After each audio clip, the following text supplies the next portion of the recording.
Ahora.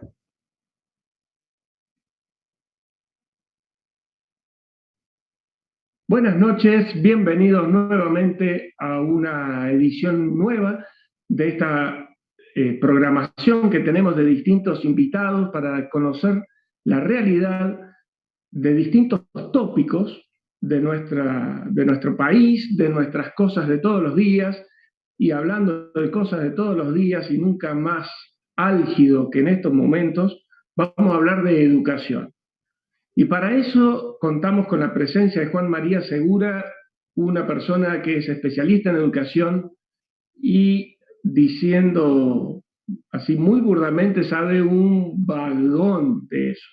Así que vamos a sacarle todo el jugo posible para que nos cuente acerca de innovaciones, de formas de ver la educación y de cómo debemos repensarla de ahora en más, en la oportunidad que implica esta pandemia. Hola Juan María, ¿cómo estás? Rogelio, buenas tardes, ¿cómo estás? Muchísimas gracias por la invitación. Muy contento de estar acá compartiendo con vos y con todos. Bien, bueno, Juan María, es todo tuyo la audiencia. Contanos un poco de cuáles son tus pareceres y después iremos haciendo un ida y vuelta y sumando a las preguntas del público. Bárbaro. Debemos agradecer a las distintas fundaciones como Ulton Libre, a Andrés Brown, a Arteaga Asociados, a Profesor Bengió, Unión Editorial, bueno, a todos los amigos que nos ayudan y nos dan una mano en esto. Todo tuyo el espacio. Bueno, gracias Rogelio, muchísimas gracias. Me encanta la puntualidad, la verdad que me estimula la puntualidad, que es como un hábito perdido, ¿no? Es como que uno en esta Argentina ya se ha acostumbrado que las cosas no empiezan puntualmente, pero la virtualidad te permite eso. A la hora que se dice que va a empezar, puede empezar. Así que, Rogelio, muchísimas gracias por la presentación, por la invitación. Muchas gracias a Andrés Brown, que también fue el que permitió que se produzca este encuentro virtuoso y este encadenamiento de relaciones, y a Daniel Rollero, que es el que inició pasándole un artículo mío que escribí a Andrés y es el que provocó la conversación que tuve con Andrés hace unos días. Así que muy agradecido con ustedes, muy agradecido con la Fundación Liberar y con todas las otras instituciones que auspician este tipo de eventos, no solo sino este tipo de eventos. Y muy agradecido y un saludo muy grande a los cordobeses. Yo tengo un especial afecto con los cordobeses por vinculación familiar propia y de mi esposa. Así que un saludo muy grande a ellos y un saludo muy grande a toda la gente que está escuchando del otro lado. Hago una pequeña aclaración, Rogelio, utilizando este breve tiempo que me has permitido en el que elabore la temática del día. Voy a tratar de ceñirme al título, Educación sin Agenda Nacional. Voy a tratar de llegar a preguntarnos el título después de todo mi desarrollo para que lo contestemos juntos después. Pero antes, para mí es importante hacer una pequeña aclaración. Ustedes saben que hablar de educación siempre es un territorio complicado, porque la educación es como una disciplina en donde se entremezclan una enorme cantidad de temas vinculados con pedagogía, temas vinculados con niveles socioeconómicos, temas vinculados con territorialidad, temas vinculados con historia propia de cada uno de los lugares. Se mete la política, diseño normativo, por donde uno mira, cuando uno intenta abordar la problemática educativa, tiene cientos de ingredientes por delante, con lo cual siempre es un tema muy complejo y muy en donde siente que se caen de arriba de la mesa una cantidad de cosas. Así que teniendo en cuenta ese dato, teniendo en cuenta también el dato de que a esa complejidad le llegó el COVID-19, y con el COVID-19 aparecieron cosas nuevas, ¿no? Aparecieron los protocolos, apareció la preocupación también de la enfermedad, pero aparecieron protocolos, aparecieron conceptos nuevos como la presencialidad cuidada, apareció la virtualidad, aparecieron normativas nuevas con semáforos sanitarios. Digo, el COVID-19 le incorporó al estofado de la educación más ingredientes aún. Y además, y este me parece que también es gravísimo, se incorporó en la discusión, y cada vez lo veo más metido, más atravesando todos los debates educativos, se incorporó el tema de la pobreza, que en Argentina es un tema brutal y de una dimensión que nunca antes habíamos tenido. El 60% de los chicos de menos de 17 años en Argentina viven en condición de pobreza, ¿no? Con lo cual, bueno, teniendo en cuenta todo eso, por eso hago esta aclaración, me resulta que en educación más que nunca hoy es difícil hacer foco cuando se debate, saber efectivamente qué estamos discutiendo de todo esto, ¿no? Desbrozar la discusión y desbrozar los problemas nunca fue tan complejo, hacer foco, y luego pensar en procesos, pensar en lo que podría ser un proceso nuevo, virtuoso, un proceso de reforma, un proceso de abordaje a segmentos de la comunidad que están especialmente sufriendo los efectos de la pandemia en materia educativa, con lo cual pensar en procesos también me resulta muy, muy difícil porque es difícil priorizar y es difícil responder la pregunta de qué hacemos y con qué secuencia, ¿no?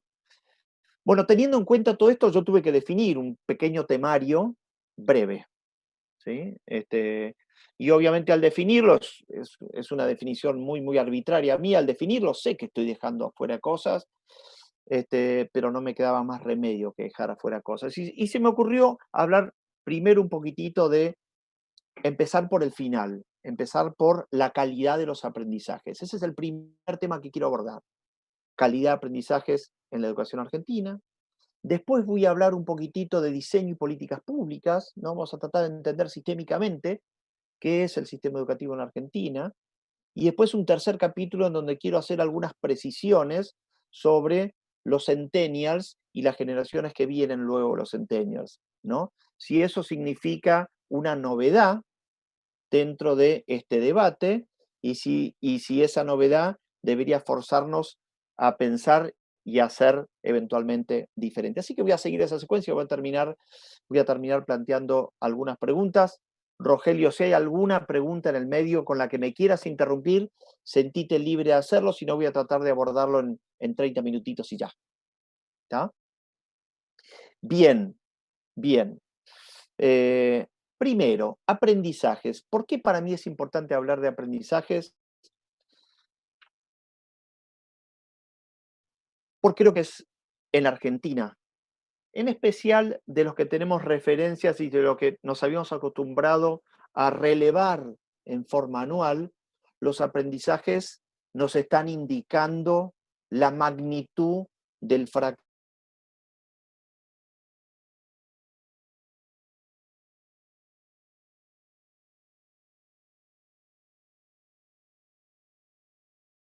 ¿Sí? Lo que pasa es que se fueron midiendo en forma de muestrales y no necesariamente con una secuencia anual. Cuando Argentina empieza a medir en el 93, ya había algunos países de Latinoamérica que medían aprendizaje desde el año 88 en adelante, del 88 al 95, 96. La mayoría de los países de la región empiezan a tratar de tener mediciones de calidad de aprendizajes. Luego, en el año 97, UNESCO empieza a tomar mediciones comparativas de sistemas de Latinoamérica para que dialoguen entre ellos, y a partir del año 2000 la OECD, a través de las pruebas PISA, empieza a tomar otro tipo de aprendizaje de otros sistemas en el mundo. ¿Qué son los sistemas de medición de calidad de aprendizajes? Son una forma de diálogo que deberían representar un proxy de cómo está funcionando un sistema. No son la verdad revelada, no son para hacerse totalmente dogmáticos, son simplemente un proxy y tienen todo el valor, algunos dirán tan poco valor, como el que tiene cualquier proxy. Nos dan un indicio y nos hacen comparables unas cosas con otras. Después podemos encontrar miles de argumentos para decir por qué el aprendizaje nuestro no es comparable con el aprendizaje de Cuba o con el de Finlandia, pero eso es otra discusión. Como proxy son útiles. Las pruebas de la UNESCO que se inician a partir del año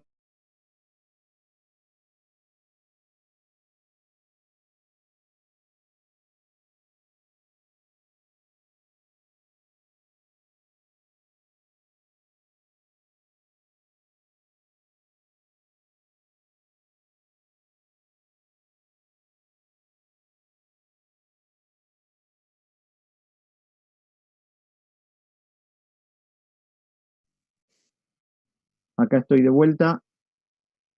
¿Estamos bien nuevamente? Sí, te escucho perfectamente ahora. Perdón, me había ido. Yo no sé por qué tengo problemas. Pido disculpas a todos. Debemos de irnos acostumbrando y son No, parte de los problemas que vamos a tener. totalmente, totalmente. Bueno, seguimos entonces. Decía, pruebas UNESCO se empiezan a medir en el año 97, se miden cada 10 años. Pruebas PISA empiezan a medirse en el año 2000, se miden cada 3 años. UNESCO mide grado 6 de la escuela primaria o grado 6 del sistema. Las pruebas PISA miden el grado 9. ¿Qué miden básicamente las dos? Lectocomprensión, matemáticas y ciencias. Son más o menos lo que miden todas, ¿sí? Nosotros en Argentina empezamos en el año 2015, o mejor dicho, en el 2016, empezamos con un operativo que por primera vez en la Argentina tenía dos características, que era un operativo censal y que era de base anual. Todos los años, todo el sistema. El primer operativo Aprender midió los grados 3, 6, 9 y 12, justamente para hacerse comparable o para ponerlo en diálogo con los operativos de medición de UNESCO y de OSD. Y el último operativo Aprender del que se tienen registros es del año 2019, porque ya luego entramos en pandemia y se dejó de medir, no solo en Argentina, en todos los sistemas. ¿Por qué? Por lo que está viviendo el sistema. Ahora, ¿qué nos decía ese operativo Aprender? Que es un tremendo artefacto, si estamos dispuestos a hacer algo con los datos que nos da, ¿no? Que es un tremendo artefacto. ¿Qué nos decía ese operativo Aprender del año 2019? Septiembre del 2019. Ese operativo nos decía que los chicos, ese se había tomado solamente en grado 12, o sea, el nivel de conocimiento con los chicos, con el que los chicos graduaban, con lo que los chicos iniciaban eventualmente la etapa educativa subsiguiente, ¿sí? Educación terciaria universitaria.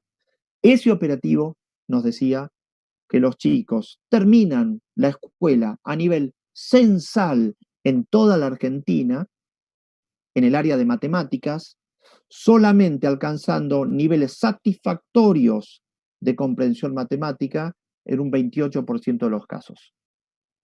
72% de los casos promedio de sistema de gestión estatal y sistema de gestión privada que estábamos graduando de la escuela secundaria pre-pandemia, 78,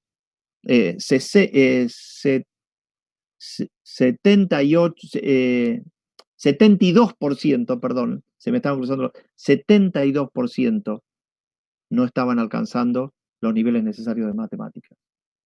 Entonces no puedo empezar por otro lado. Si yo quiero hablar de agenda nacional, no puedo empezar por un lugar que no sea aquel que debería hacernos conversar, porque eso es lo que significa un operativo de medición de aprendizaje. Es una conversación para ver si estamos haciendo las cosas adecuadamente, si estamos combinando los recursos adecuadamente y si estamos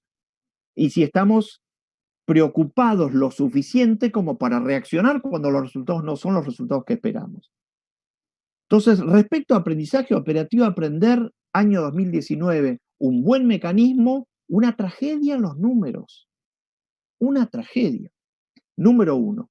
Número dos, la escuela, recién compartía con Rogelio, había estado conversando con el director y el fundador de una red de escuelas en Perú, muy importante, que nos hablaba de una escuela, de una red de escuelas, de 65 escuelas que tiene el Perú, que se crearon en el año 2011 y que están logrando realmente un nivel de impacto en el aprendizaje en la inserción de esos graduados en el resto del sistema impresionante, que son las escuelas Innova. ¿Qué es nuestra escuela? Nuestra escuela, definida por los más técnicos pedagogos de la Argentina, nuestra escuela, que es la escuela en donde esos aprendizajes de alguna manera se crean, se favorecen, se consolidan o no se alcanzan, nuestra escuela es una terminal burocrática. La escuela de la Argentina tiene aproximadamente 65.000 instituciones educativas, más o menos el 40% en la provincia de Buenos Aires, el resto distribuido en el resto de las provincias.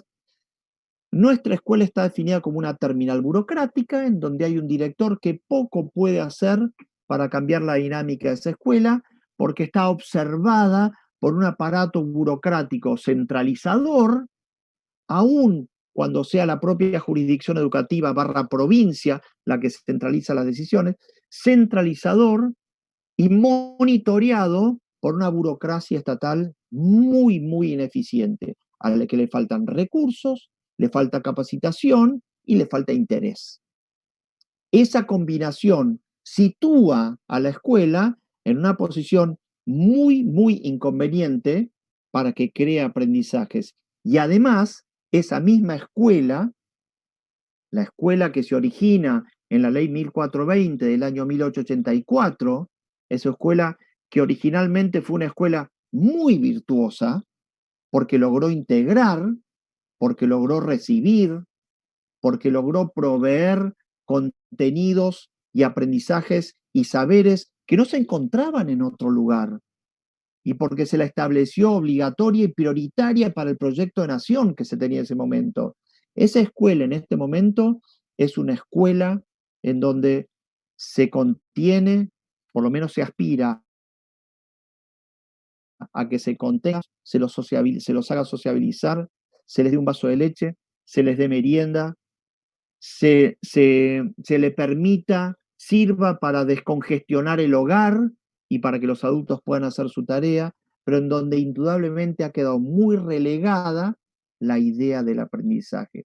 Esa escuela como diseño, si bien tiene una historia que se inicia en un momento en donde fue de gran utilidad y de gran prestigio, y cumplió a rajatabla el propósito del paradigma político del momento en el que se constituyó, esa escuela es la escuela que en este momento está fracasando tan rotundamente.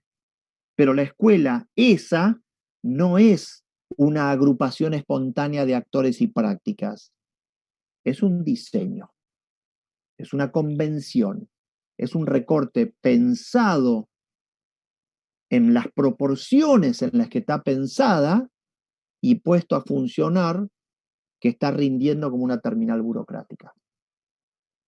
Segundo tema de calidad de aprendizaje. Tercer tema de calidad de aprendizaje. O sea, de cada uno de estos tres temas de aprendizaje, políticas públicas y centennials, hago tres menciones distintas. De aprendizaje hablé de los operativos aprender y otros operativos. De la escuela, segundo punto. Tercer punto de aprendizaje, alfabetización o analfabetización. La escuela, como historia, institucionalmente en su trayectoria histórica, la escuela siempre ha intentado básicamente integrar y enseñar los 4 lenguajes que el ser humano había inventado al momento en el cual la escuela se empezó a crear.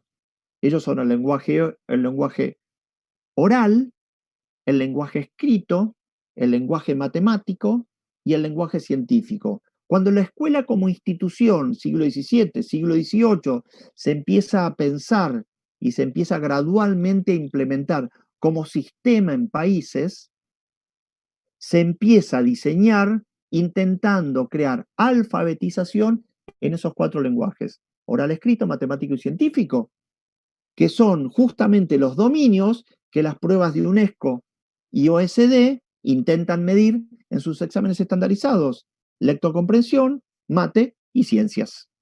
¿Ok? Estos 4 lenguajes se logran integrar. Luego aparece un quinto lenguaje, que es el lenguaje computacional,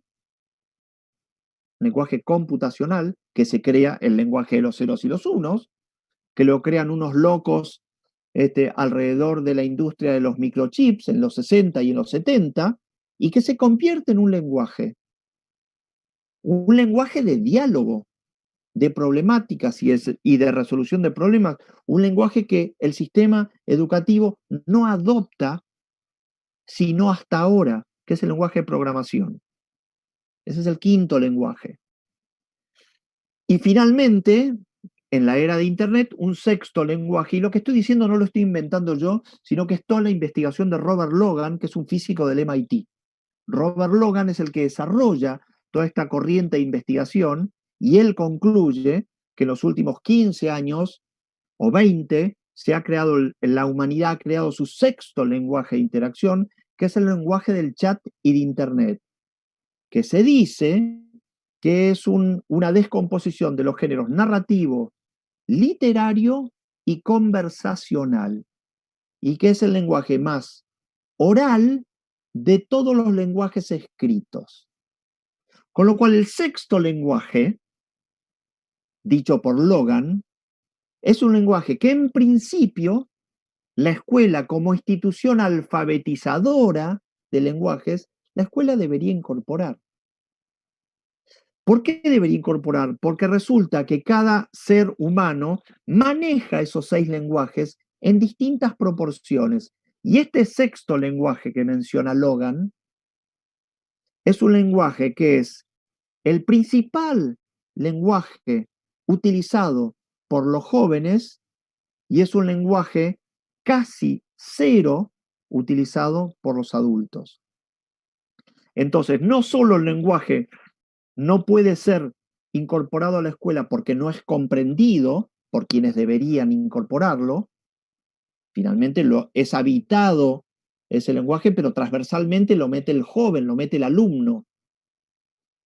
No solo no puede ser incorporado porque en quien lo debe incorporar no lo habla, sino que quien lo debe incorporar no lo usa y tampoco lo usan los adultos responsables de esos jóvenes. Con lo cual, la escuela no solo no estimula y no aprende a utilizarlo, sino que además se constituye en el primer registro histórico del ser humano en donde el 100% de las autoridades que conducen el proceso educativo a nivel sistema son analfabetos. Al menos analfabetos en la utilización de ese lenguaje. Y yo sé que esto es antipático y esto es duro, decirle a un director o a un docente de matemáticas, vos sos un analfabeto. Pero la verdad, en el dominio de ese sexto lenguaje, el analfabetismo se incorpora al debate como una marca distintiva de la época. En esta época en la que estamos viviendo, si no entendemos que la época permanentemente nos provoca a lograr nuevos aprendizajes, y nuevos aprendizajes no es simplemente saber cómo utilizar un telefonito de estos. Nuevos aprendizajes también es saber utilizar adecuadamente un nuevo lenguaje. Entonces la discusión del analfabetismo se convierte en un debate imprescindible también para entender aprendizajes. Categoría número 1 de problemas, Rogelio, aprendizajes. Aprendizajes con estos 3 temas: operativo aprender, la escuela y el analfabetismo, vinculado al no dominio de estos últimos 2 lenguajes, computacional y el lenguaje del chat de Internet. Nos metemos en el segundo ítem, que es políticas públicas. Por supuesto que cuando hablamos de educación, todo el mundo cree que estamos hablando de escuela, y cuando hablamos de escuela, todo el mundo piensa que estamos hablando del Estado como responsable de una escuela. Y la verdad que no es tan así. Si te vas a la acepción de la palabra educación, educación tiene como dos acepciones: educare y educere. Educare es dirigir una dirección determinada, educere es extraer lo que alguien tiene en potencia. El Estado argentino, de fin del siglo XIX, tomó partida por una de esas dos acepciones y decidió montar un sistema como la mayoría de los países lo estaban mostrando, que es montar un sistema de orientación educare.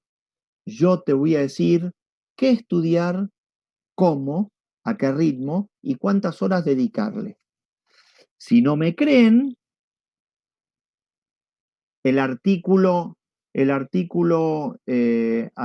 ley 1420, lo tengo acá escrito, el artículo 6 de la ley 1420 dice: el mínimo de instrucción obligatoria comprende las siguientes materias: lectura y escritura, aritmética, geografía particular de la República y nociones de geografía universal, la historia de la República y nociones de historia general, idioma nacional, moral y urbanidad, nociones de higiene, nociones de ciencias, matemáticas, físicas y naturales, nociones de dibujo y música vocal, gimnástica y conocimiento de la Constitución Nacional.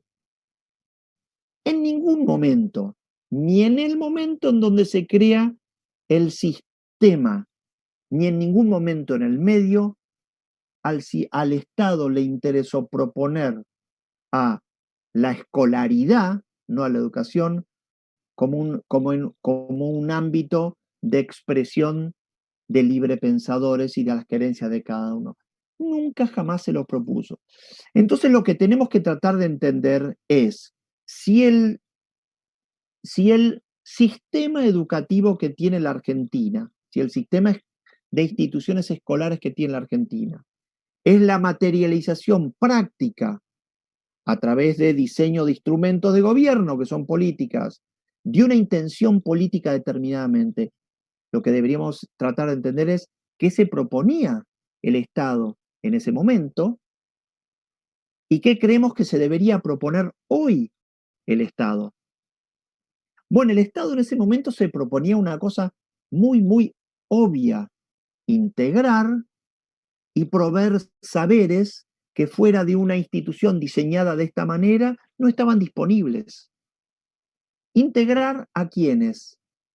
Integrar pueblos originarios, integrar todas las corrientes inmigratorias amigas del presidente, todas, integrar los paisanos con las personas que no lo eran y reunirlos a todos en un proyecto común, que en ese momento se llamaba República Emergente. La República Argentina era una república emergente y era un territorio muy despoblado y era un territorio que, como todos los territorios en ese momento, corrían el riesgo de ser invadidos. Argentina y todos los países en ese momento necesitaban crear un concepto de ciudadanía y un concepto de patriotismo y un concepto de colectivo propio que debería estar en condiciones de abrazarse una bandera, de recitar un himno barra marcha y de ponerse a disposición de la causa del colectivo para defender el proyecto común de todos. Eso significó la escuela como política, como instrumento para el proyecto de ese momento. El paradigma de ese momento es: si no logramos despertar amor por este colectivo, por esta comunidad, difícilmente vamos a poder estar en condiciones de defendernos si alguien viene a pecharnos. Lo hizo Argentina, lo hicieron todas las naciones en ese momento. Entonces, hay que entender a la política pública educativa como un instrumento leal a esos propósitos, al propósito de crear un sistema y a ese propósito fundado en un paradigma. Lo que deberíamos preguntarnos hoy es cuál debería ser el paradigma que cree un nuevo propósito para volver a mirar el sistema. O dicho de otra manera, ¿deberíamos ajustar el propósito a un paradigma que nosotros vemos que hoy es diferente? Y si la respuesta es sí, bueno, ¿cuál debería ser el sistema, el diseño de sistema derivado de ese nuevo propósito? Es una pregunta inquietante porque creo que esta es una pregunta que toca aristas de ciencias políticas. Acá deberíamos sumar en esta discusión no a pedagogos, sino a cientistas políticos. ¿Cuál es el paradigma que sostiene hoy un territorio? El territorio de incumbencia en su totalidad de un Estado-nación. Entonces, primer tema, Estado y territorio. Segundo tema, del tema políticas públicas educativas, colegiaturas y toma de decisiones. Ese instrumento, ese diseño de sistema, producto de lo que expliqué anterior, para que se cumpla, tiene que ser rellenado en términos de arquitectura legislativa por leyes, por normas, por órganos regulatorios y por sistemas de monitoreo. Toda la normativa que regula y que aloja al sistema educativo es el que le tiene que dar contención, dirección, ritmo, y es el que tiene que generar la propia justificación de su utilidad.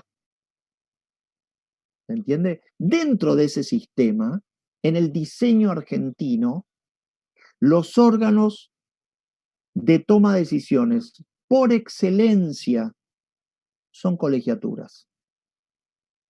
Si uno mira el órgano que legisla en materia educativa en los congresos, son comisiones de educación integradas por muchas personas. Los órganos que votan esas leyes son recintos integrados por muchas personas. La forma en la que se discute detalle de la educación en el Consejo Federal de Educación es una forma colegiada porque ahí intervienen todos los ministros de educación jurisdiccionales más el nacional, más representantes universitarios. Sin ir más lejos, el año pasado se creó la Comisión Nacional de la Calidad de la Educación como órgano adicional del Ministerio de Educación Nacional para darle soporte al Consejo Federal de Educación, y esta Comisión Nacional de la Calidad de la Educación posee 34 miembros.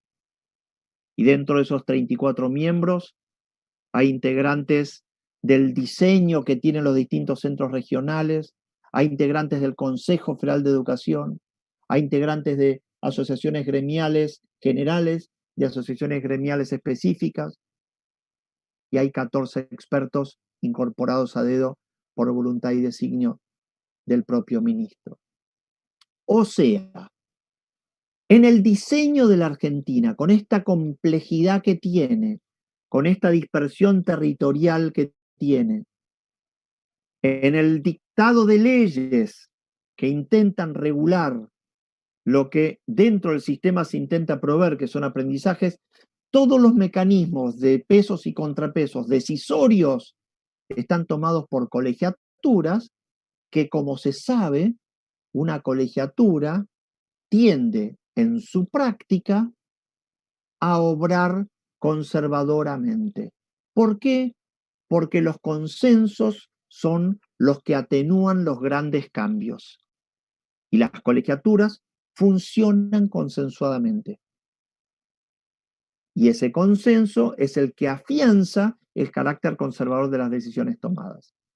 Entonces, el tipo de políticas públicas que nosotros dictaminamos finalmente emergen de órganos colegiados de toma de decisiones conservadores.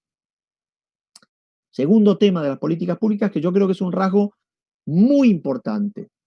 Y la tercera característica de las políticas públicas, de la parte de políticas públicas que quería mencionar, está relacionado a la emancipación de las partes del sistema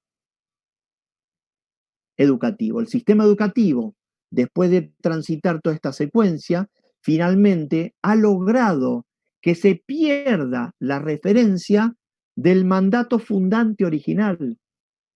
Se perdió el registro de cuál es el mandato principal del sistema educativo como propósito, como política, ya no sabemos tanto si queremos un sistema educativo para que se enseñe, para que aprendan y cumplan con determinados núcleos, aprendizajes prioritarios, o para que contengamos a familias que están en condición de pobreza. Se ha perdido un poco la referencia y más aún se ha perdido a partir de la pandemia, por las discusiones que yo noto que hay en torno a la presencialidad o a su ausencia.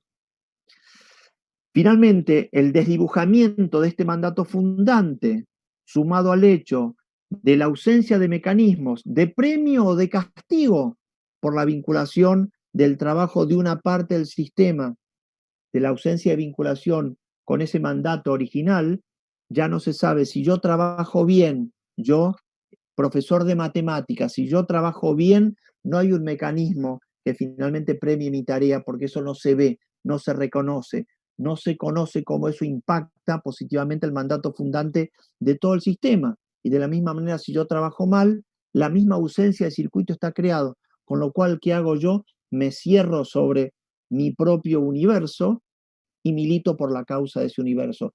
¿Qué es lo que crea la emancipación de las piezas? Militancia de partes.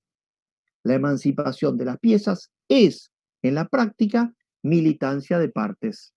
Entonces, cada uno defiende su rol en un supuesto pentagrama sin importar el conjunto de la melodía. Y todos se autoproclaman imprescindibles. Y esto lo vemos en detalle en cada marcha, en cada negociación salarial, en cada toma de escuelas, en cada conflicto. Las partes se han logrado generar ejércitos independientes de militantes que se han especializado no en el rendimiento de lo que les toca hacer, sino en autoproclamarse fundamentales, independientes e irreemplazables, y en hacer bien alto, en alzar bien alto su voz.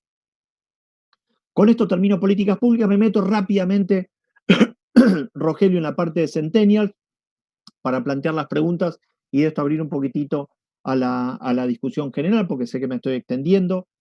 Centennial, dentro de todo este embrollo que incluye calidad de estos aprendizajes que mencioné antes, con el sistema educativo que tiene estas características, dentro del embrollo en el que estamos metidos, y metidos pre-pandemia, cuando la pandemia ensucia aún más todo esto, pero dentro de este embrollo pre-pandémico en el que estamos metiendo, aparece la idea de una generación nueva de aprendices, que son los centennials. Los centennials o generación Z se considera aproximadamente aquellos chicos que nacen a partir del año 98-2000, ¿sí? Hasta el año 2010, 2012, 2015. Siempre hay mucha discusión de más o menos el corte de la franja. Lo que se sabe es que son los chicos de principio de este siglo. ¿Por qué se los define como chicos de principio de este siglo? Porque son chicos que ya han nacido en un ambiente de saturación tecnológica casi plena. Internet se crea en el año 94, Google se crea en el año 98, Wikipedia se crea en el año 2001, Facebook se crea en el año 2004, lo mismo que el resto de las redes sociales, YouTube, fin. Nacen estos chicos y se desarrollan en un ambiente de total libre acceso a la información y de saturación digital. La tecnología para estos chicos es una característica de la vida como para vos y para mí lo es la fuerza gravitacional. Nuestros chistes de que nosotros hablamos por teléfono con un teléfono que estaba atado a la pared, ni gracia les hace ya porque ni lo entienden.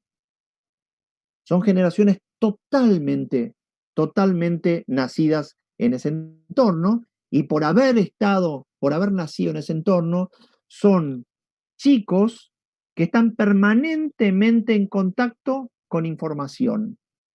Y vos me podrás decir, bueno, alguna información es trivial, la otra información es falsa, la otra información va en la dirección correcta de lo que yo querría que sepan. Lo que no se puede cuestionar es que sean chicos que están en permanente empoderamiento de las tecnologías y en contacto con información. Son chicos que viven mezclados entre los flujos de datos. Y esa característica como generación, nunca ninguna generación anterior la tuvo, ni siquiera los millennials.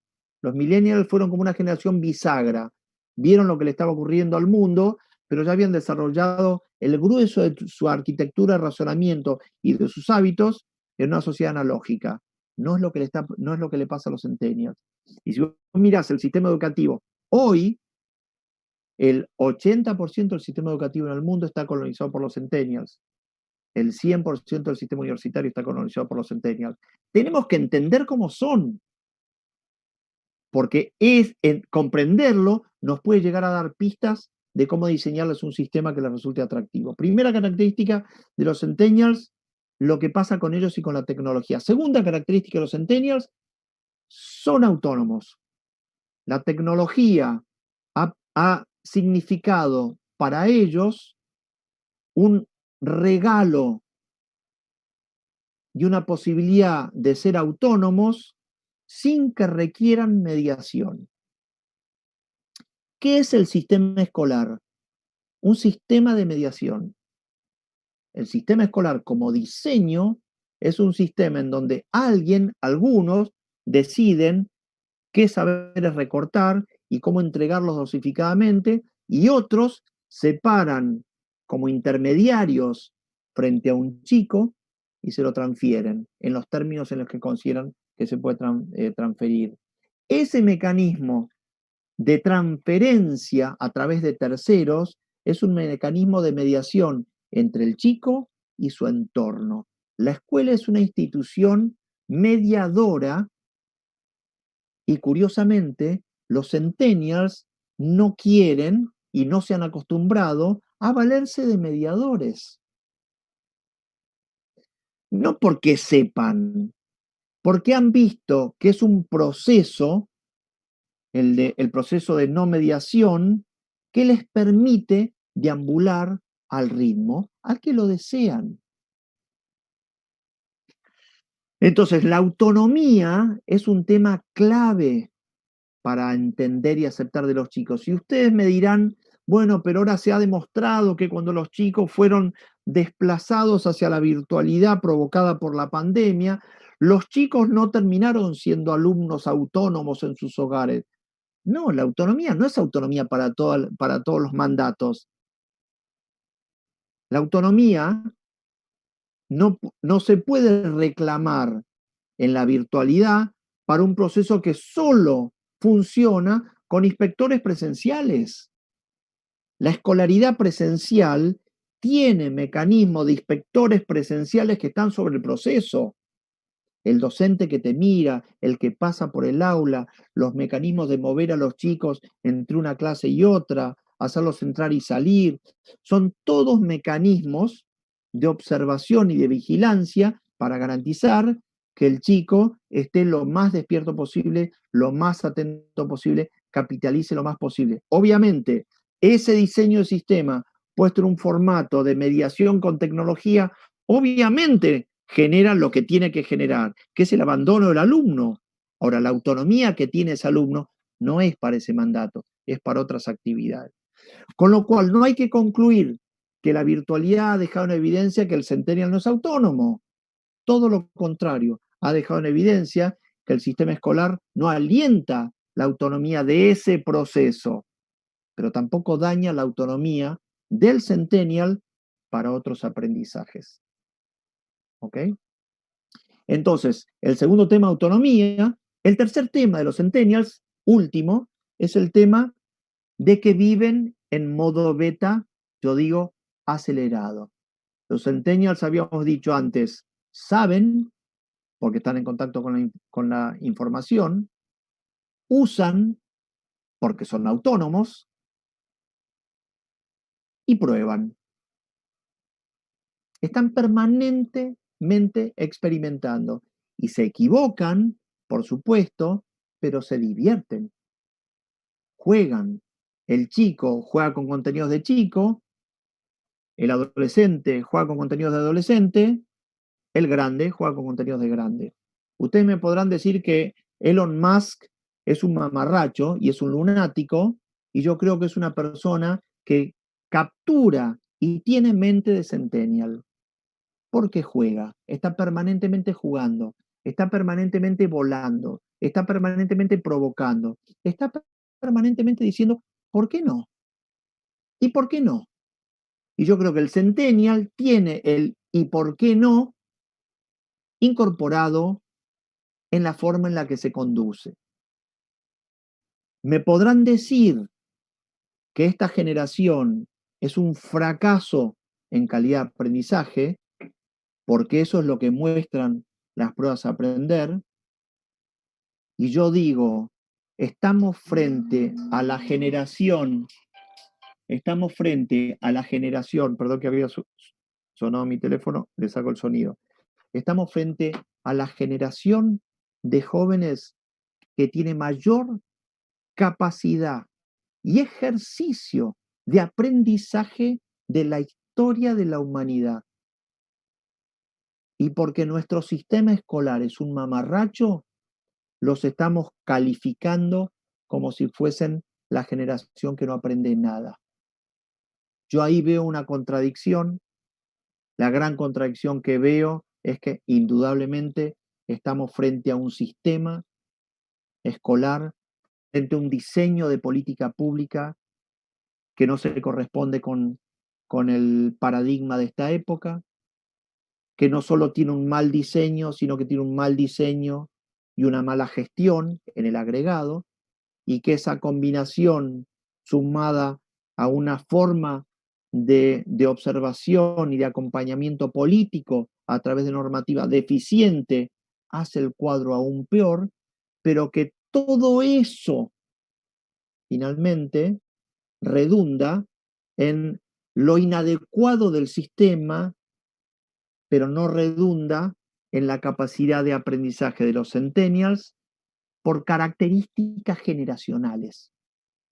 Nuestros centennials, los centennials de Eslovenia y los centennials de cualquier país del mundo, tienen por características sociotecnológicas un potencial, un deseo y un ejercicio de la capacidad de aprendizaje que no tuvo ninguna generación antes a su misma edad.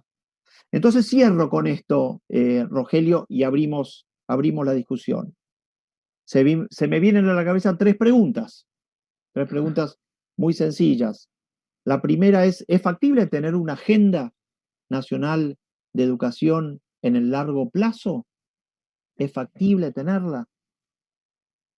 Estonia la tuvo. De Chile sabemos que la tuvo y que la tiene. Estonia la tuvo. Estonia, cuando se libera de la Unión Soviética, era un país que estaba en ruinas, un país que tenía la mitad del PIB por habitante que tenía la Argentina. ¿Qué hicieron? Dijeron, tenemos que definir muy bien a quiénes vamos a convocar para construir este nuevo país que se llama Estonia. Y definieron amigarse con la tecnología, poner que en la nueva constitución que redactaron que Internet es un derecho universal para todas las personas que viven en Estonia, y definieron que querían convocar empresas de base tecnológica y de alto valor agregado como empleadoras para que ayuden en el proceso. Hoy Estonia tiene el doble de PIB por habitante que la Argentina. No solo eso, nuestra expectativa de vida en el momento que ellos crean era 4 años mayor que Estonia, 68 contra 64 años de edad, expectativas de vida en ese momento. La expectativa de vida hoy nuestra en Argentina, 73, 74 años, la Estonia está llegando a 80. La calidad de la vida mejoró. Entonces, ¿eso qué hizo Estonia? Que es que definió una agenda nacional de la educación para el largo plazo. ¿En Argentina podemos tenerlo? ¿Podemos tenerlo desde este nivel dirigencial que tenemos y desde este nivel normativo que tenemos? Una pregunta que tenemos que contestar. Primera pregunta. Segunda pregunta, ¿tiene que ser la escuela de la comunidad o la escuela tiene que ser de la política? ¿Necesitamos ministerios que centralicen o necesitamos comunidades que se apropien del funcionamiento de una escuela? Ya Tocqueville decía, Alexis de Tocqueville decía en el año 1830 y pico, en la comuna vive el espíritu de los pueblos libres. Tanto que hablamos del sistema finlandés, en Finlandia la escuela es de los vecinos, la gestiona, la organiza, la dirigen las comunidades locales. ¿Necesitamos que la escuela sea de la política o queremos que sea de la comunidad? Es una buena pregunta. Segunda pregunta. Tercera y última. En el mundo, finalmente esta es más técnica, pero también de enorme trascendencia. En el mundo del no guardapolvos, en el paradigma de la escuela anterior, el guardapolvos era un instrumento necesario porque te igualaba al inmigrante del local, te igualaba al hacendado de la persona de otras condiciones. El guardapolvo te permitía mirar a todos como iguales, abandonando el prejuicio hacia el origen de cada uno. Ese paradigma hoy es exactamente al revés. Hoy en el mundo necesitas reconocerle a cada uno su origen y tratarlo por igual sin necesidad de que exista un guardapolvo. Entonces, en el mundo del no guardapolvo, que es un mundo en donde lo heterogéneo tiene gran valía, ¿sirven núcleos nacionales de aprendizaje para todos por igual? Los famosos NAPs, núcleos de aprendizaje prioritarios, definidos y consensuados en el Consejo Federal de Educación. ¿Sirven tener lineamientos generales de que todos tienen que estudiar más o menos lo mismo, más o menos en el mismo tiempo y ritmo, para todos graduar más o menos dominando los mismos saberes? En el caso de que no sea así, ¿cómo se debería gestionar la no uniformidad? Porque sabemos que el diseño actual lo hace pésimo, pero intenta gestionar la uniformidad. Si hubiese un sistema en donde queremos gestionar la heterogeneidad, ¿cómo se gestiona? Bueno, cierro con estas 3 preguntas. Necesitamos sin duda, Rogelio, ideas originales, necesitamos alianzas generosas, necesitamos mucha osadía política. Me parece que lo que tenemos por delante es un gran debate alrededor de este tema. Perdón si me extendí demasiado. No, está muy bien. Lo que pasa es que es un tema apasionante y verdaderamente es medio un salto al vacío, ¿no? Porque en parte es volver al pasado, aunque parezca paradójico. ¿Por qué?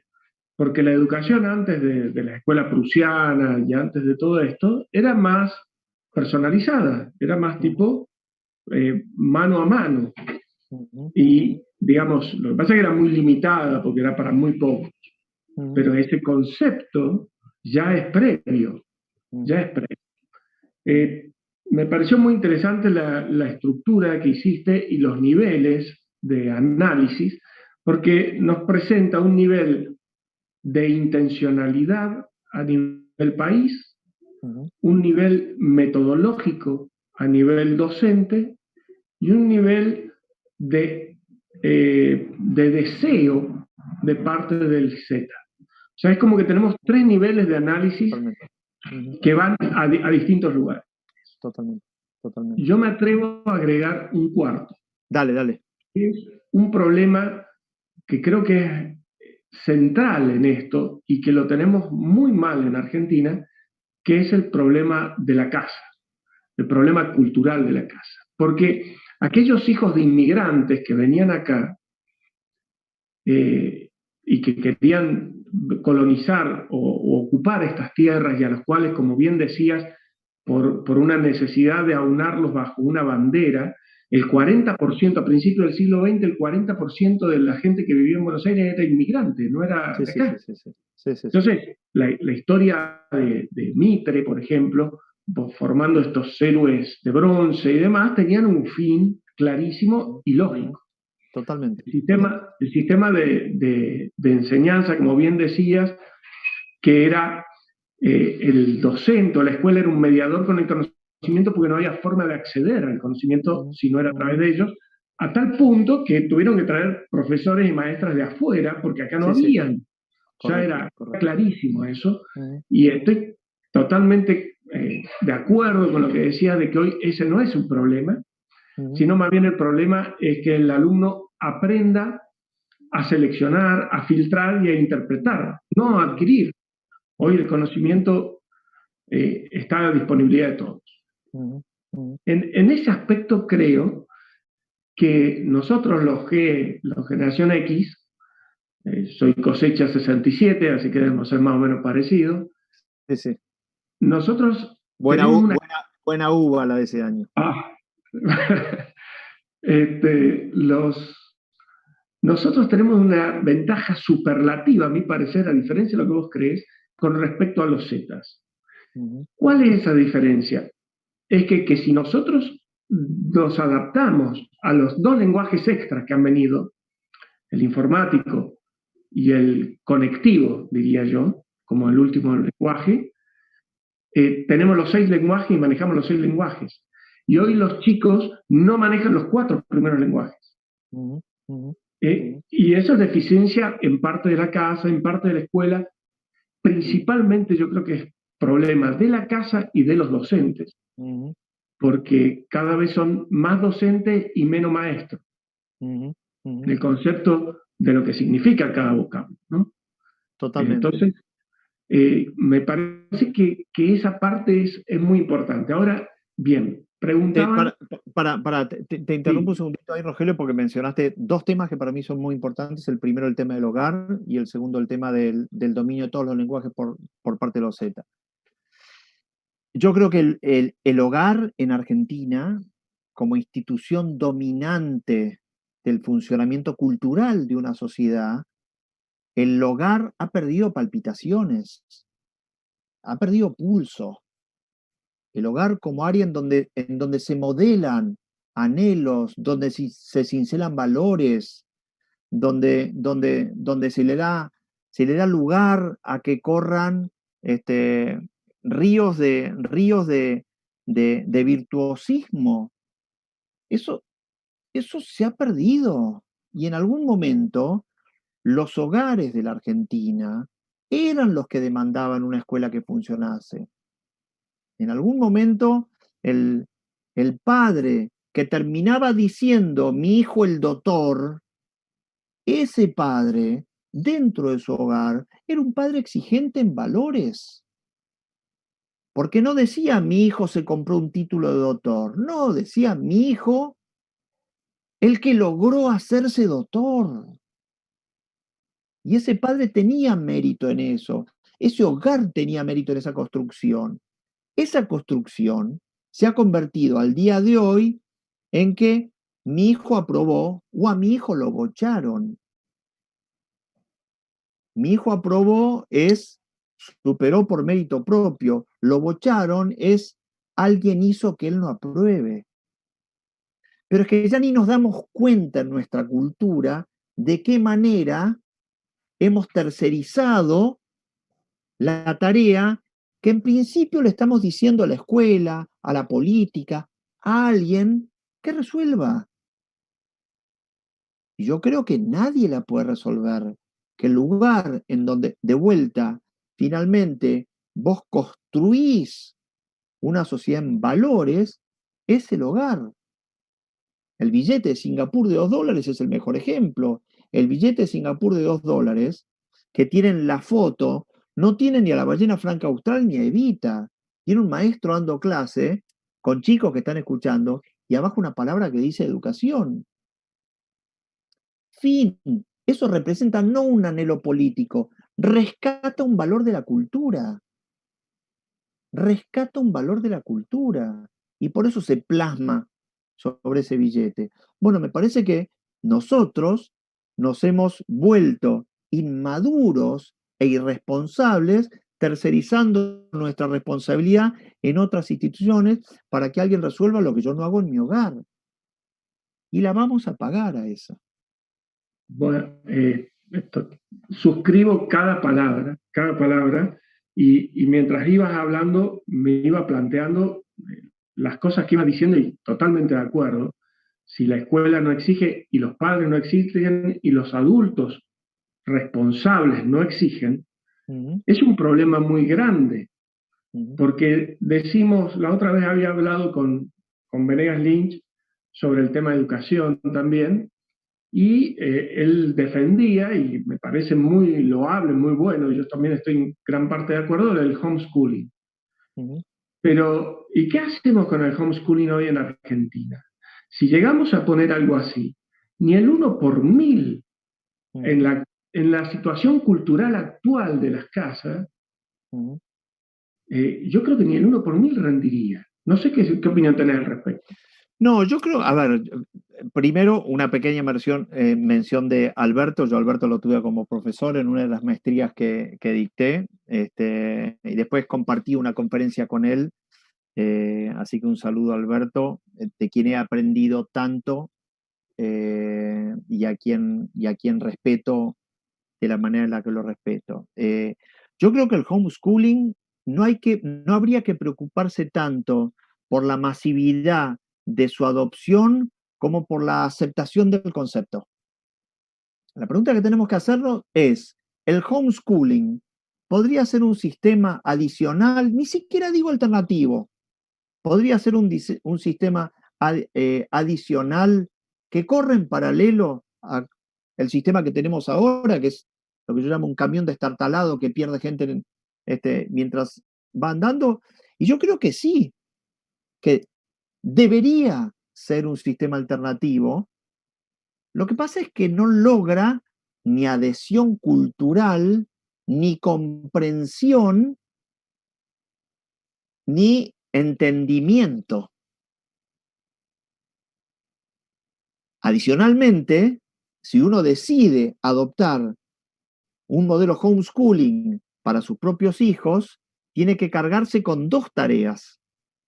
La tarea de rediseñar la propia rutina del adulto, uno, y dos, entender que él pasa a cumplir un rol en el funcionamiento de ese sistema.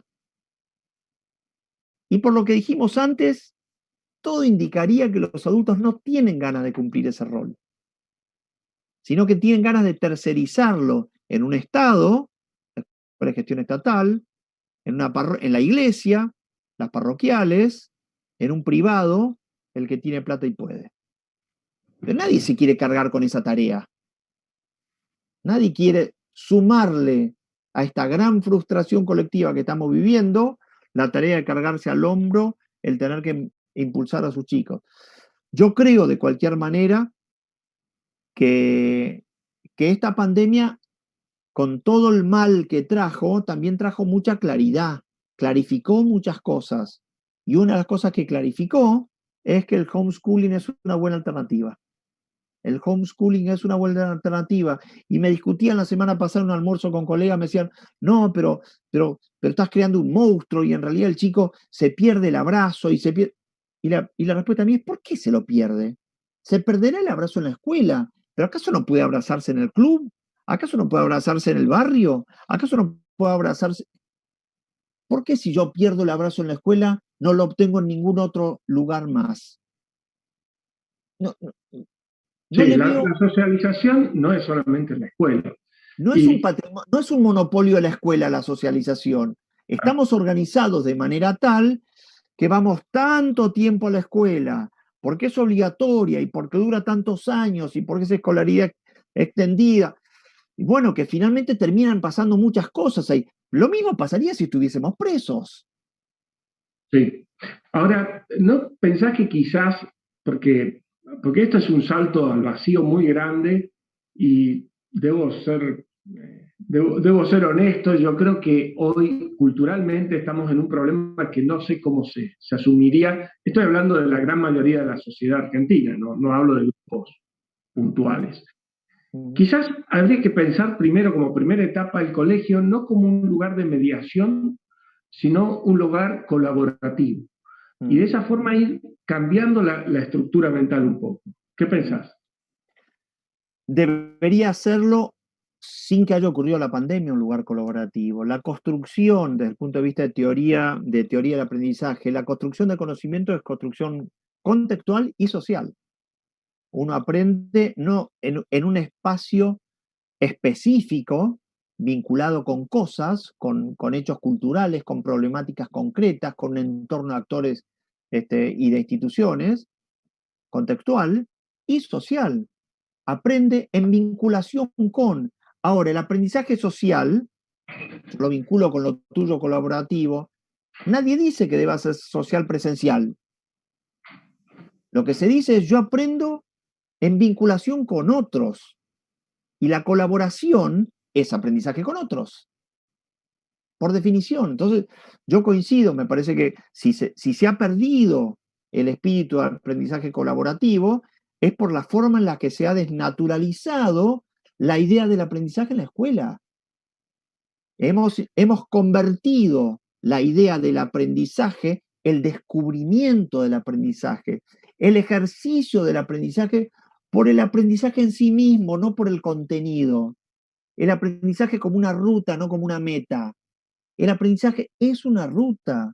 El aprendizaje es una travesía. ¿Y las travesías a dónde te llevan? Da lo mismo. La travesía se disfruta porque es travesía. El aprendizaje debería ser eso. Vos sabés que, bueno, yo también soy muy apasionado con el tema de educación y una vuelta medio había dividido el tema educación en tres partes. La parte instrucción, que es los conocimientos en sí, la parte adiestramiento, en cuanto a concepto de ser diestro en el uso de ese conocimiento. Y la última parte, no encuentro una palabra para describirla, la de que encuentro es horrible, porque está defenestrada, aunque yo creo que hay que rescatarla, que es un adoctrinamiento, no de dogma, sino de doctrina. Sí. Y esa doctrina tiene que ser la filosofía en su esencia de amor al saber. Mientras no rescatemos ese último punto de amor al saber, las otras dos dejan de tener sentido. Y viene en contacto con lo que hablábamos de la cultura familiar y la cultura en el hogar, y lo que hablabas del mérito, como hoy decía que mi hijo aprobó o lo bocharon. Me causó mucha gracia porque en medicina decimos que los pacientes, yo soy médico, ¿no? Que los pacientes se salvan gracias a Dios y culpa del médico se mueren. Que conceptualmente es igual. Es igual. Y si nos fijamos en cuanto al mérito hoy en la familia, y vuelvo a la importancia de la pérdida del hogar como sustento, la persona está esperando tener un subsidio y no importarle ganarse su comida. Y así tener una casa que le den y no ganarse la casa, que era antes una cuestión de orgullo, en el sentido completo y profundo del término. Entonces, ayer justamente hablaba con unos amigos del concepto mérito, y el mérito como destino sería esto de tener la casa aunque no haya hecho un esfuerzo. Mientras que el mérito como una consecuencia de mi esfuerzo termina siendo un premio y termina siendo un orgullo. Totalmente. Y creo que esas diferencias son las que más me preocupan, te soy sincero, más que todo lo demás. O sea, el Ministerio de Educación habría que volarlo. No, lo que pasa es que al final del día, cuando vos haces un análisis sistémico de todo eso, están conectadas. Porque al final del día, si vos tenés un despliegue de una política pública en educación, en salud, en seguridad, en lo que sea, un despliegue de recursos de un Estado que los recursos los saca de algún lado, no los crea el Estado, los saca de tu laburo, del mío y del de otros. Cuando vos tenés que eso, que en teoría forma parte de un proyecto colectivo, tiene el despliegue tan ineficiente, tan ineficaz, tan discrecional y tan injustificable a lo largo de todo el territorio, vos en algún momento le das la espalda a eso. En algún momento decís, ¿sabés qué? No, esto no es lo que me representa. Esto no es el colectivo al que yo adherí. Esto no es el proyecto en el que yo me siento representado, estimulado. yo no quiero estar ahí. Entonces me parece que muchas, finalmente, de las actitudes que vos estás describiendo que se dan masivamente, se empiezan a construir cuando se quiebra el vínculo entre los integrantes del propio colectivo. Vos mencionaste recién, Rogelio, un nivel instruccional. ¿Cuál era el segundo nivel que mencionaste? Adiestramiento. Adiestramiento y adoctrinamiento. Mira, para que lo anoto, adiestramiento. El nivel instruccional, si vos querés mirar desde el punto de vista educativo, el nivel instruccional hoy está garantizado porque los recursos, está garantizado en términos de disponibilidad de recursos, porque los recursos están y son todos Absolutamente. gratuitos. Absolutamente. Todos digo, todos en un sentido económico. No tenés posibilidad de consumir durante una vida todos los recursos que tenés disponibles para aprender lo que quieras. Ciencia del espacio, cocina, molécula, biología de la célula del cangrejo. Lo que vos quieras aprender, lo tenés. Está, no tenés que preguntarle a nadie, no tenés que pedir permiso. Entonces, convengamos que el nivel instruccional en este contexto está garantizado. Vos podés decir, bueno, pero hay chicos que no tienen conectividad, no tienen conectividad. Ok, ponele hoy, en 10 años lo van a tener. Hace 10 años nadie decía que en Latinoamérica íbamos a tener 75% de penetración de Internet y hoy lo tenemos. Internet se crea en el año 94, en el año 2000 había 356 millones de habitantes y decían, bueno, sí, Internet es un tema de rico. ¿Qué ricos? Hoy hay 4.500 millones de habitantes que acceden diariamente a Internet. Entonces, la información, ponerle que no hoy, dentro de 10 años, olvídate. Es otro paradigma de información abundante, inconsumible en día. Nivel instruccional garantizado. 1. 2. Adiestramiento. Vos lo que estás hablando es cómo se desarrolla virtuosismo en el dominio de algo, cómo alguien desarrolla virtuosismo en el dominio de algo. Bueno, una virtud es un hábito operativo bueno que se desarrolla básicamente gracias a dos acciones o a dos componentes. Un componente de intención y un componente de repitencia. Quiero, lo hago todos los días. Pero lo hago todos los días porque lo quiero. Y como lo quiero, lo hago todos los días. Y como lo quiero y lo hago todos los días, termino adiestrado. Lo que pasa es que no todos van a terminar adiestrados en lo que queremos que un núcleo de aprendizaje prioritario entrene. Por eso yo pregunto, finalmente, ¿una agenda nacional de educación tiene que tratar a todos por igual? Porque ese adiestramiento del que vos hablás es un adiestramiento que debería ser para cada uno lo que más quiera. ¿Qué es lo que vos viste que decía el director de las escuelas Innova hace un rato en otra entrevista que tuve? ¿Sí? Segundo nivel, adiestramiento. Tercer nivel, adoctrinamiento. ¿Qué es el adoctrinamiento? Es la explicación de cuál es el sentido del proyecto colectivo. No es una palabra que tenga una acepción negativa el adoctrinamiento, porque no es todo lo contrario que bajar línea, es adhesión a los fundamentos de un nuevo proyecto colectivo. Y yo creo que no nos damos cuenta, Rogelio, que estamos hiriendo los fundamentos del proyecto colectivo de la Argentina. Y estamos entrando en una zona de nuestra historia que es desconocida. En un momento en donde el Estado-Nación, como supraentidad que ordena y gobierna un gran territorio, está siendo objetado. El Estado-Nación, como suprainstitución, está siendo objetada. Yo, si fuese patagónico, estaría estimulando a mis colegas patagónicos y a los patagónicos chilenos de liberarnos del conurbano y de liberarnos del problema del Chaco y de liberarnos del problema del norte, porque si no tenemos nada que ver con eso, no tenemos nada que ver. Bueno, eso mismo seguramente le esté pasando a muchos países en el mundo, que están viendo territorios próximos donde tienen afinidades, territorios a los que se le puede encontrar una buena justificación de por qué pueden ser parte del nuevo proyecto colectivo. Muchos territorios deben estar planteando eso que yo estoy diciendo ahora. No es que lo esté proponiendo, veo con naturalidad que ocurra.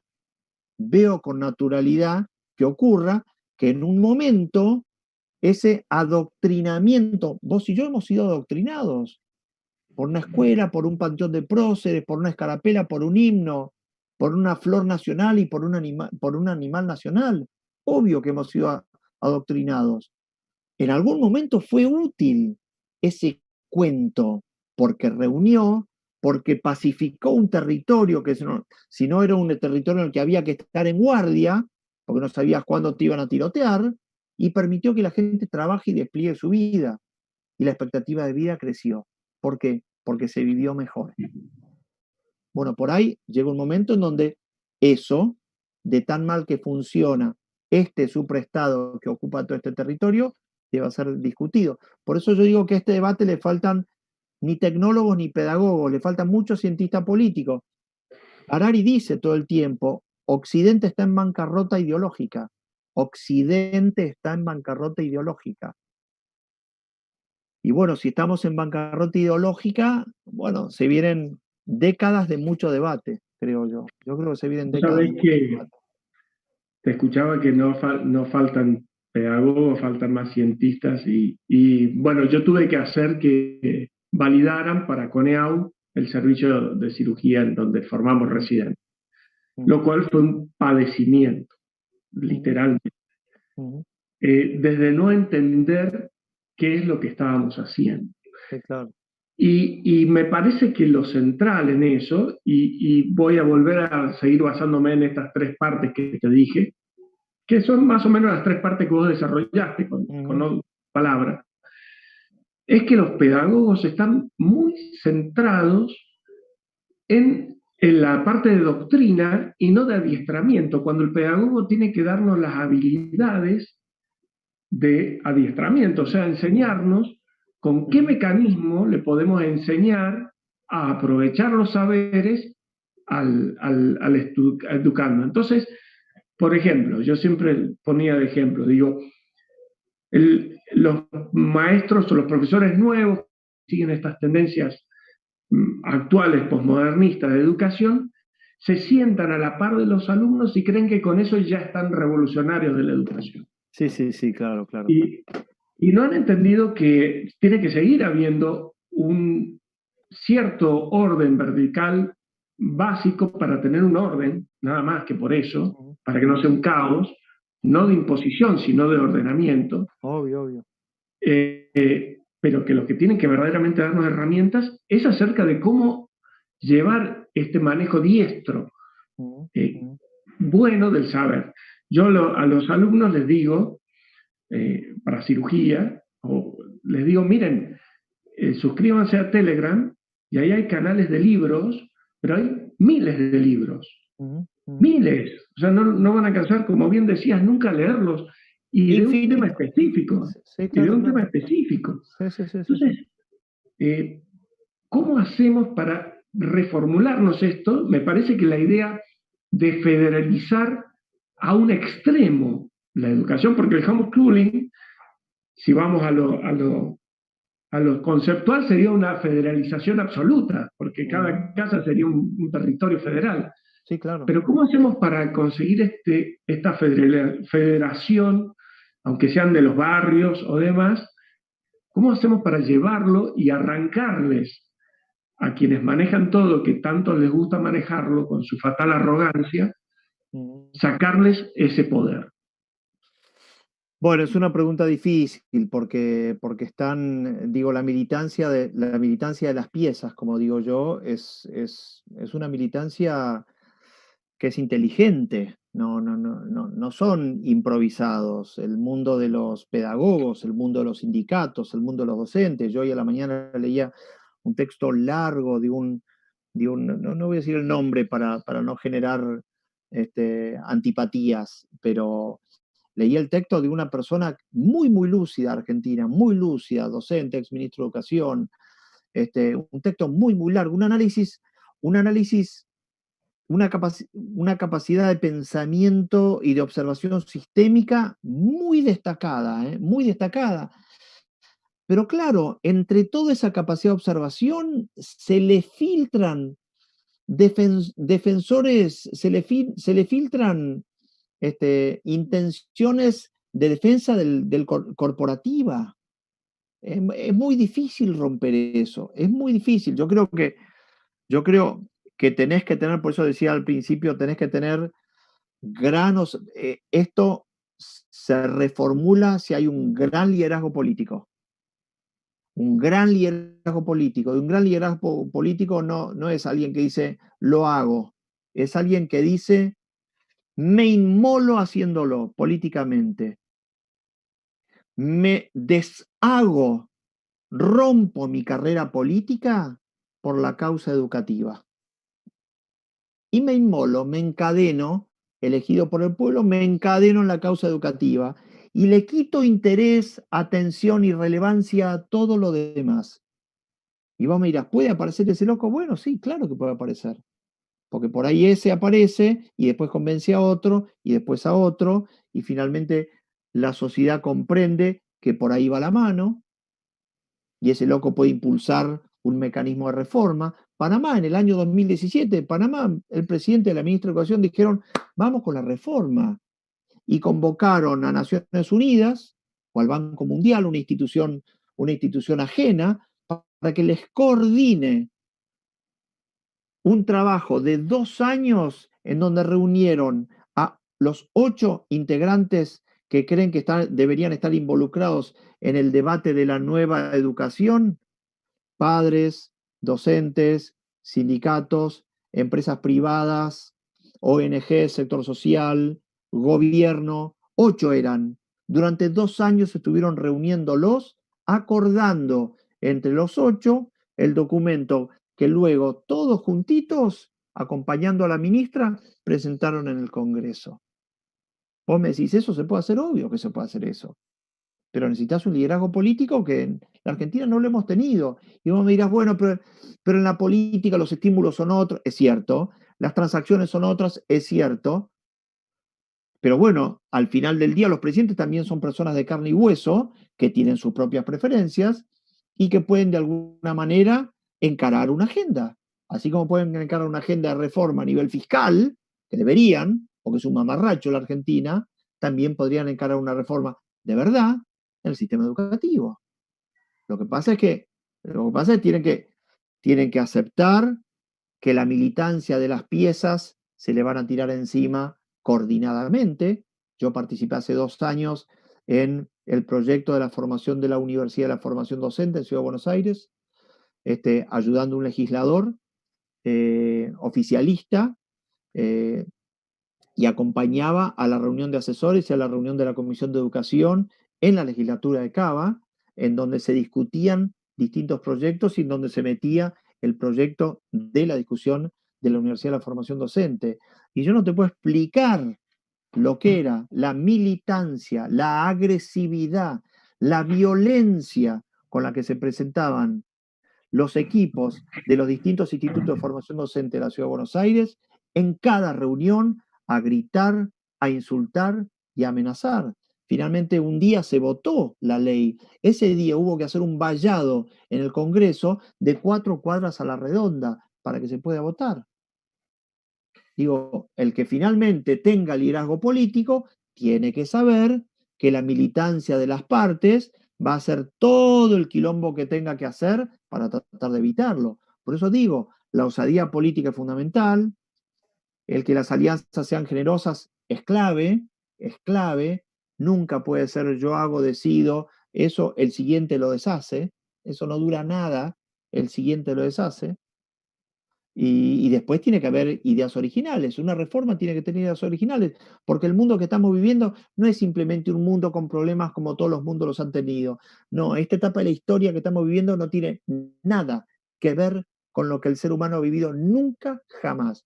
por complejidad, por exponencialidad, por tecnología, porque estamos en red, por el uso que estamos haciendo del medio ambiente, por lo que el espacio nos puede dar, por los enormes flujos de datos que la enorme potencia computacional hoy te puede proveer para tomar la decisión que quieras tomar, por la robotización. Por donde lo mires, estamos en un mundo nuevo. Entonces, tenemos que tener ideas relativamente originales para poder diseñar para este paradigma. Alianzas generosas, osadía política, ideas originales.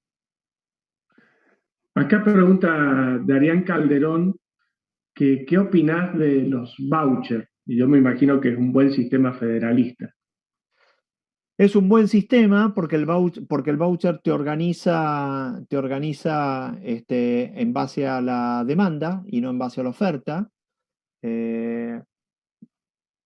Y bueno, es un buen sistema. Yo creo que podría ser un sistema que, si se liberase distintos sistemas de funcionamiento, me parece que podría ser un buen sistema para probar, tener escuelas que funcionen con voucher. Lo que pasa es que para tener escuelas que funcionen con voucher, no deberías tener una única, sino que deberías tener todo el sistema para que el sistema te compense las ofertas y para que puedan derivarse las demandas y no se sature una misma institución, porque podrías tener mucho colapso en el sistema mientras se van llenando los cupos de las escuelas más demandadas, ¿sí? Entonces es un sistema que hay que mirar a nivel sistema integral, y como sistema integral yo no creo que nunca jamás nadie, ni de cerca en la Argentina, esté dispuesto a llevar adelante. ¿Por qué?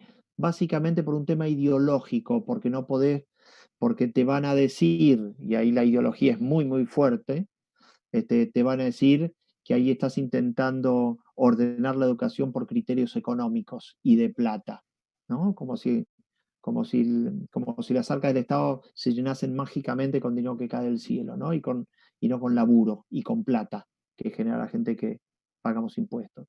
Pero yo no creo que sea un sistema que se pueda discutir hoy en Argentina, no porque no crea que tenga mérito, sino porque creo que no tendrías abanderados que los lleven adelante. Bien, probablemente también tenga que ver con eso, que los docentes y las escuelas, los integrantes de la escuela tendrían que ponerse el sayo, como dicen, y hacerse cargo para ganar, volvemos al tema, para ser meritorios de que los alumnos los elijan. Y es un problema que volvimos desde la casa, ¿no? Obvio. Te hago Totalmente. otra pregunta, estoy haciendo Dale. preguntas del chat. Enrique Guardo Riggio dice, Juan, ¿cómo crees que se puede federalizar la educación siendo tan distintas las necesidades de cada provincia? Ejemplo, soy de Salta y la mitad del interior no tiene internet. Sí, la verdad que no tenga internet es un problema para mí que más tiene que ver con el diseño fiscal que tiene la Argentina que con una característica territorial. Me parece que hoy lugares alejados a los grandes centros urbanos en el mundo tienen acceso a internet. Y en breve el acceso a internet va a ser satelital, no vas a necesitar ni antenas, mucho menos cables. Entonces me parece que las restricciones que te podría suponer una mala distribución de acceso a la red que hay hoy en Argentina tienen mucho más que ver con nuestro sistema de organizar la distribución de recursos que con una imposibilidad de que puedas tener el diseño adecuado, ¿no? Entonces me parece que eso te resuelve la pregunta. La pregunta es, obvio que pueden tener en las montañas y en los océanos y en donde quieran acceso a Internet. Si no lo tienen es o porque utilizan mal los recursos fiscales, o porque están mal distribuidos a nivel país, o porque las prioridades son otras. En todo caso, no está mal formulado el argumento de que al federalizar podrías estar ayudando a los propios salteños porque podrían tener perfectamente acceso a datos en el interior de la provincia. Perfectamente. Juan Manuel Manes pregunta, y con esto te hago la última pregunta para que no abusar de tu tiempo. Dice, ¿conoce la experiencia de las escuelas charter? Conozco la experiencia de las escuelas charter en Estados Unidos. Yo he estado visitando algunas escuelas charter. Conocí una escuela charter, estuve muy importante que hay en San Diego, que se llama High Tech High, que es una escuela toda organizada en base a aprendizaje basado en proyecto, creada por un ex Harvard, una escuela maravillosa. Toda funciona en base a aprendizaje basado en proyecto, en donde no hay currícula. En la escuela esta que visité, que era charter, no hay currícula. Tenés un profesor de historia que, por ejemplo, en cuarto año enseña historia del siglo XX. Entonces yo hablaba con el profesor de historia y decía, bueno, ¿y cómo organizas tu clase? ¿En qué consiste? Bueno, el primer día los alumnos entran a la clase. Hola, chicos, reúnanse en grupos. Cada grupo elige un tema del siglo XX en el que quiere trabajar. Uno, solo uno, uno. Y en ese tema trabajan todo el año. Y le digo, ¿y qué pasa con todos los otros contenidos del siglo XX? Me mira el profesor de historia y me dice, ¿qué pasa? Digo, pero no lo va a aprender. ¿Y pero para qué le sirve aprenderlo si lo que importa es que sepa cómo buscar y validar información y cómo desarrollar argumentación alrededor de un tema? Una vez que demuestre hacerlo en un tema, en la temática específica, el día que quiere ir sobre otros temas, va a poder hacerlo sin ningún inconveniente. Me dice, vos no te preocupes por el resto de los temas.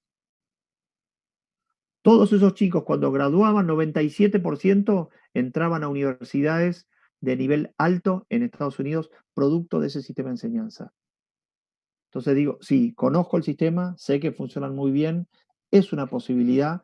Creo que lo más inmediato que veo en la Argentina a posibles implementaciones en donde yo veo que podría haber menos resistencia en la Argentina es a implementar más intensivamente esa metodología, la metodología del aprendizaje basado en proyecto, pero implementarlo en serio. Es una metodología pedagógica de final abierto, es un final que no remata en un contenido específico, en la trayectoria uno se va encontrando con aprendizajes cruzados, hay mucha exploración, hay mucha utilización de tecnología.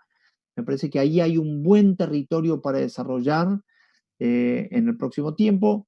Me imaginaría que alguna reforma podría incorporar niveles de aprendizaje basado en proyecto elevados. Y eso, ahí me parece que podríamos ver resultados muy interesantes en breve. Bueno, creo que debemos coincidir que el desarrollo del pensamiento crítico es el eje central en el proceso de aprendizaje educativo, ¿no?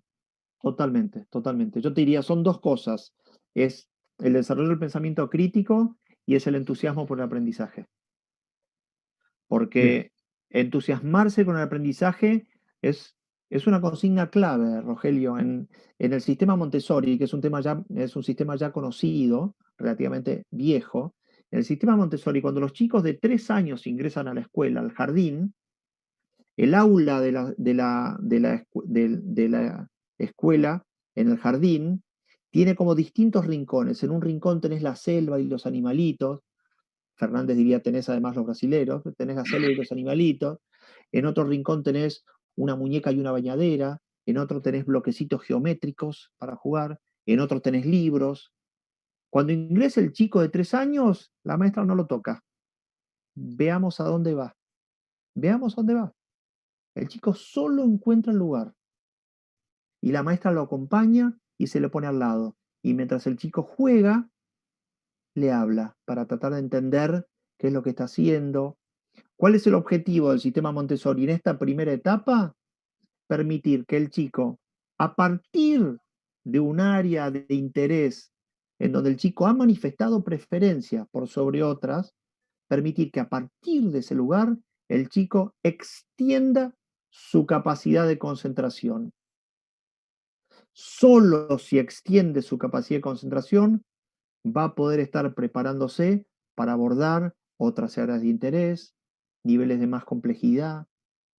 Entonces es sumamente importante encontrar una metodología que los vaya preparando a que ellos encuentren la forma de ejercitar el músculo del aprendizaje.